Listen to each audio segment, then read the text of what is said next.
안녕하세요. 캔들피그의 이런저런 시간입니다. 저희 영상에 종종 올라오는 댓글 중에 하나가 이건데요. 너희는 맨날 위기다 위기다 하는데 도대체 경제위기는 언제 오냐? 이 내용인데요.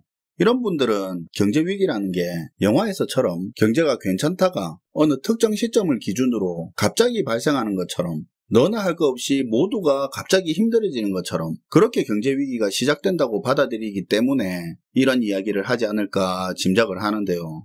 그래서 지난번에 경제위기에 대해서 우리가 어떻게 인식을 해야 되는지, 특히 경제위기의 시작이라는 개념을 어떻게 받아들여야 하는지, 우리가 실제로 겪었던 IMF 위기 당시에 실제 경제 기사를 읽어가면서 이야기를 해봤었습니다. 우리가 IMF 위기라고 말하는 경제위기가 IMF에 구제금융을 요청하던 97년 11월부터 빚을 다 상환한 2001년 8월까지 약 4년의 기간을 경제위기 기간이었다고 합니다. 그렇게 보면 경제위기의 시작이 명확하죠. 근데 엄밀히 보면 그건 정부의 정책적 위기기간, 금융시스템의 혼란기의 의미가 강한 위기기간이었습니다. 그러니까 정부와 금융시스템의 입장에서 그들의 관점에서 위기의 기간이었던 거지 국민 입장에서의 위기의 기간은 아니었습니다. 97년 11월부터를 IMF 위기의 시작처럼 말하지만 실제로 훨씬 이전부터 전에 겪어보지 못한 수준으로 경제가 안 좋았습니다. 실제로 그랬다는 걸 알려드리기 위해서 97년 IMF 위기 1년 전, 2년 전 실제 경제 기사를 지난 영상에서 다뤘던 거고요. 영상에서도 말했지만 IMF 위기 2년 전인 95년에 이미 경기가 상당히 나빠져서 사상 유례 없는 주택 미분양 상황에 직면했고 메이저 건설사를 포함해서 건설사들은 자금난으로 그때부터 무너지고 있었습니다. 그때도 건설사 자금 숨통 틔워준다고 건설사가 비싸게 사들인 땅을 정부가 되사주고 그랬었습니다. 당시 설문조사에서도 국민 75%가 소득에 대한 불안감을 나타냈고 경기가 급격하게 나빠지고 있다는 걸 체감한다고 그랬었고요. 무슨 영화에서처럼 IMF 터지기 직전까지 경기가 계속 좋았다가 갑자기 터진 게 아니었어요. 그리고 IMF 위기 1년 전인 96년은 이미 거의 경제가 엉망이었습니다. 대기업조차 심각한 자금난으로 조기퇴직, 명예퇴직이라는 이름으로 광범위한 구조조정을 이미 하고 있었고요. 중소기업의 부도, 도산, 기업주들의 자살과 관련된 기사들이 줄을 이었었습니다. 오일 쇼크 시절을 제외하고 산업화 이후 지속성장을 하면서 겪어보지 못한 그런 심각한 침체 상황이 나타나고 수습이 안 될 만큼 점점 더 경제가 악화되어 가고 있었는데도 그걸 경제 위기 상황이라고 타이틀을 안 붙여줬습니다. 왜냐? 그때까지는 정부가 관리 가능하다고 하면서 정책적 실패를 인정하지 않는 그런 타이밍이었고 금융시장 붕괴와 같은 상징적인 사건이 안 일어났다는 이유로 경제위기가 시작됐다고 공식화하지 않았기 때문입니다. 쉽게 말해 괜찮다, 관리된다 이렇게 말하는 게 대중들한테 씨알도 안 먹힐 정도로 빼도 박도 못하는 그런 상황이 되기 전까지는 아무리 위기가 이미 시작되었다 하더라도 위기를 공식화하지 않는다는 건데요. 당연히 위기가 공식화되지 않은 만큼 미디어에서는 심각한 경제 상황에 대한 기사도 나오고 또 한편으로 긍정적인 기사들도 뒤섞여서 나오는데요. 이 극과 극의 정보들이 서로 중화작용을 일으키기 때문에 수동적으로 정보를 접하는 대중들은 기사를 통하는 것만으로 위기감을 느끼기 사실 힘듭니다. 이때는 아무리 기업이 망해 나가고 실직이나 폐업, 연체, 빚 독촉 등이 걷잡을 수 없이 빠르게 크게 늘어도 당장 본인에게 경제적 위기가 찾아오지 않은 이상 경제가 어렵다는 이야기가 남의 이야기처럼 들립니다. 그게 사실이에요. 근데 경제위기가 공식화됐든 안 됐든 경제 상황이 심각해지면 특징적으로 생기는 현상이 있습니다. 기업은 사람을 안 뽑고 금융권에는 연체가 늘어서 대출이 잘 안 나옵니다. 대출이 잘 안 나오니까 기업 간 대금 결제가 지연되거나 근로자들의 임금 체불이 크게 늘고 개인, 기업 할 것 없이 신규 대출만 잘 안 나오는 게 아니라 대환대출, 만기 연장도 어렵고 담보가치 하락으로 인한 상환 요구도 크게 늘어서 갑자기 목돈이 필요한 개인 기업들도 많이 늘어납니다.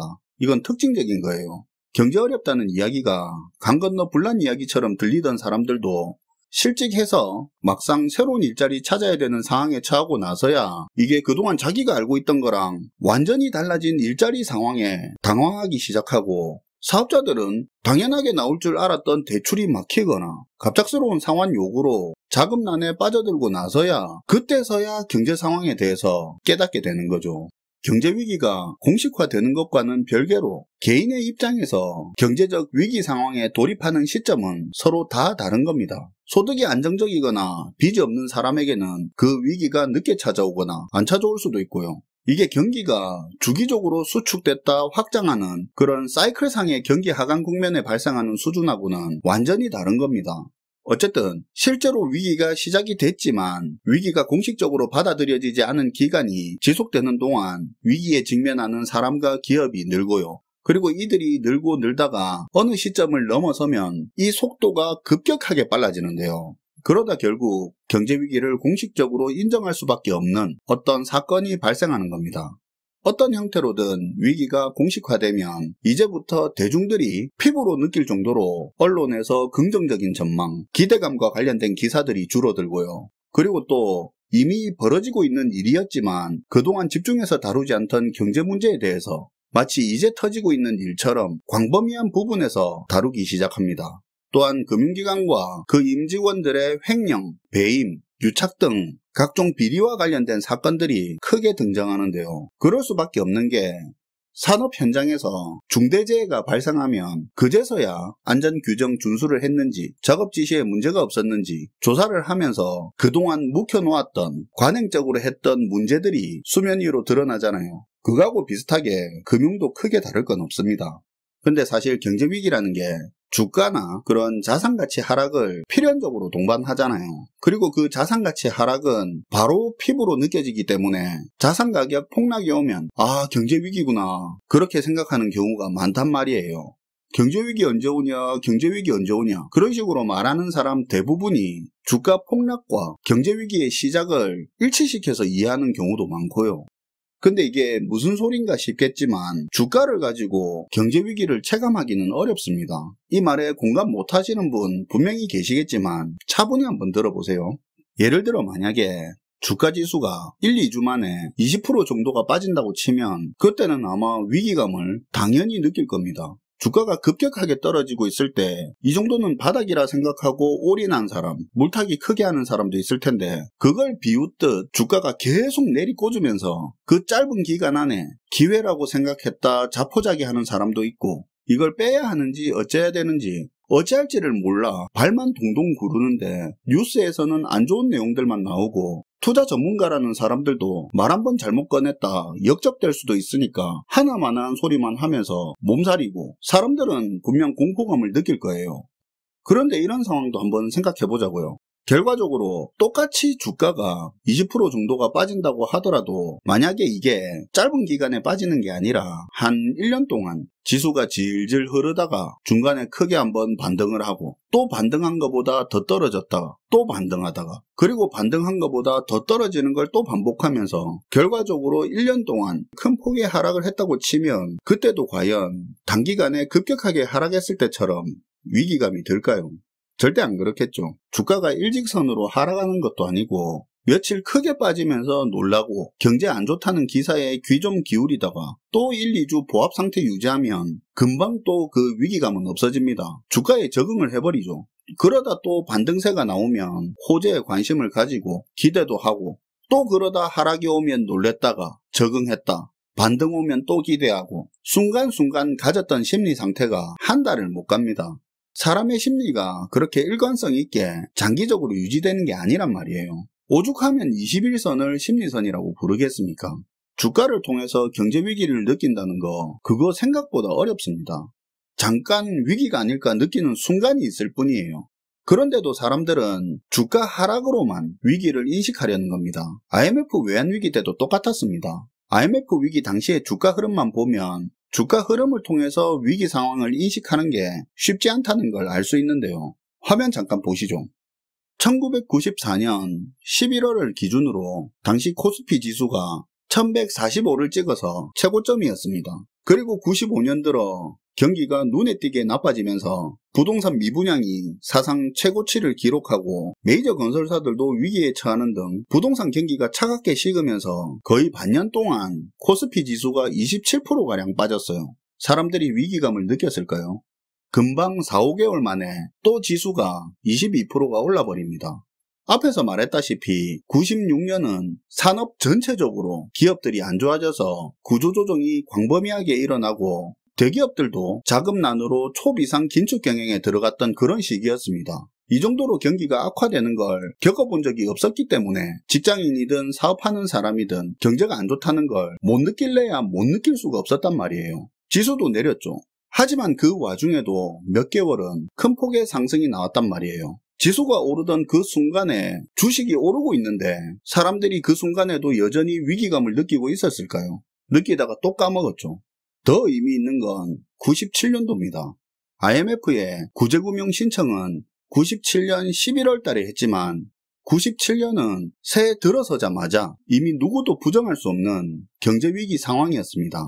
당시 한보그룹 부도가 1월 달에 터지고 3월에는 산미, 4월에는 진로, 5월에는 대농하고 한신 이렇게 대기업들까지 줄줄이 연쇄부도 사태가 이어지고 있었단 말이에요. 그런데 그때조차도 97년 상반기에 주가 흐름을 보면 오히려 주식 가격은 33%나 큰 폭으로 오르고 있었습니다. 이후에 경제가 어떻게 되는지 알고 있는 우리 입장에서는 좀 어이가 없을 수도 있겠지만 경제 엉망이 되고 대기업들이 줄줄이 연쇄도산이 시작됐는데 주식시장에서는 위기감이라는 게 전혀 없었다는 말인데요.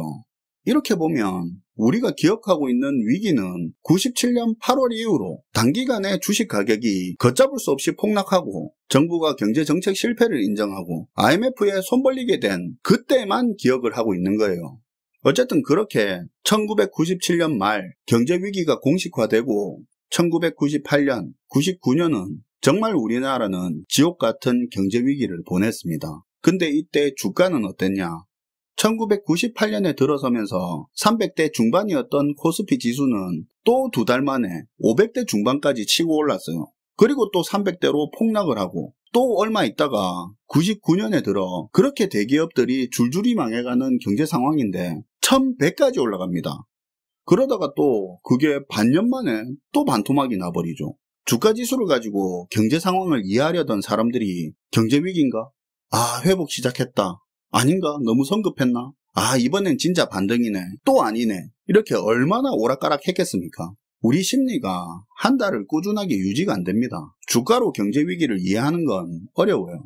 그리고 주가지수 급등락과 무관하게 민간 경제는 계속 초토화되어 갔고 2001년 정부는 IMF 위기를 극복했다고 선언을 했지만 그것도 정부 입장에서 이야기입니다. 신용불량자가 폭증한 카드 대란, 신용 대란이 터지던 2002년, 2003년까지 개인들은 계속 경제위기 상태였던 겁니다. 우리는 지금 우리 옆에서 벌어지는 일, 우리가 직접 보고 듣고 있는 것에 예민하게 반응을 해야 하는 겁니다. 정부가 위기를 공식화하지 않았다고 금융붕괴와 같은 큰 사건이 발생하지 않았다고 해서 위기가 시작이 안 된 건 아니란 말이죠. 우리가 안 좋은 경제 상황에 관심 가지는 이유가 뭐 정책을 걱정해서 은행을 걱정해서 관심 가지는 게 아니잖아요. 그냥 내가 잘못될까봐를 우려해서 경제 상황에 관심을 가지는 건데 그런 건데 근데 우리가 금융 시스템의 위기가 발생하고 나서야 혹은 정부가 경제정책 실패를 인정한 그 시기가 되고 나서야 그걸 경제위기의 시작이라고 생각한다면 사실 우리는 아무것도 대비하지를 못하는 겁니다. 그 대비라는 게 몇 개월 만에 되는 게 아닙니다. 부채 줄이는 거 그거 몇 개월 만에 되는 거 아니고요. 최소한 한 2년짜리 계획 잡아야 되는 겁니다. 회사에서 안 잘리는 거 그것도 사내 정치를 하든 고성과자가 되든 아니면 담당자가 바뀌면 안 되는 그런 업무를 꿰차든 직장에서 내 자리 보존하려고 대비하는 것도 몇 개월 만에 안 됩니다. 기존 회사 불안해서 이직을 했다 해도 자리 잡는데 최소 1년 이상입니다. 이직을 해도 내가 제대로 자리 잡기까지 이직한 회사가 어려워지면 안 돼요. 그리고 불필요한 소비 줄이고 소비 습관 바꾸는 거 그것도 몇 개월 만에 안 됩니다. 경제위기는 누구나 똑같이 느낄 만큼 언제 명확하게 그렇게 터지는 게 아니라 그 전부터 시작이 되는 겁니다. 아직 내 차례가 안 왔으니까 모르는 것 뿐이고요. 그나마 그 시기에는 대비를 할 수 있는 거고요. 근데 위기가 공식화됐을 때는 할 수 있는 게 없는 거고요. 오늘은 경제위기의 시작을 언제로 봐야 하는지 여러 이야기를 해봤는데요. 어떤 분들은 지금이 IMF 위기 때와 같냐, 굳이 IMF 때랑 비교를 하냐고 하시던데, 제가 말하는 건 경제 위기의 원인을 이야기하는 게 아닙니다. 경제 위기라는 게 원인은 달라도 경제 위기 때 특징은 비슷해요. 외국 상황을 이야기하는 것보다 우리가 겪어본 그 시절 상황을 떠올릴 수 있도록 IMF 때를 예를 든 것뿐입니다. 계속 해오던 이야기인데 IMF 때랑은 다르죠. 필요하다면 뭐가 다른지 그 부분도 한번 다뤄보면 좋을 것 같네요. 시청해주셔서 감사하고요. 지금까지 캔들피그의 이런저런 시간이었습니다.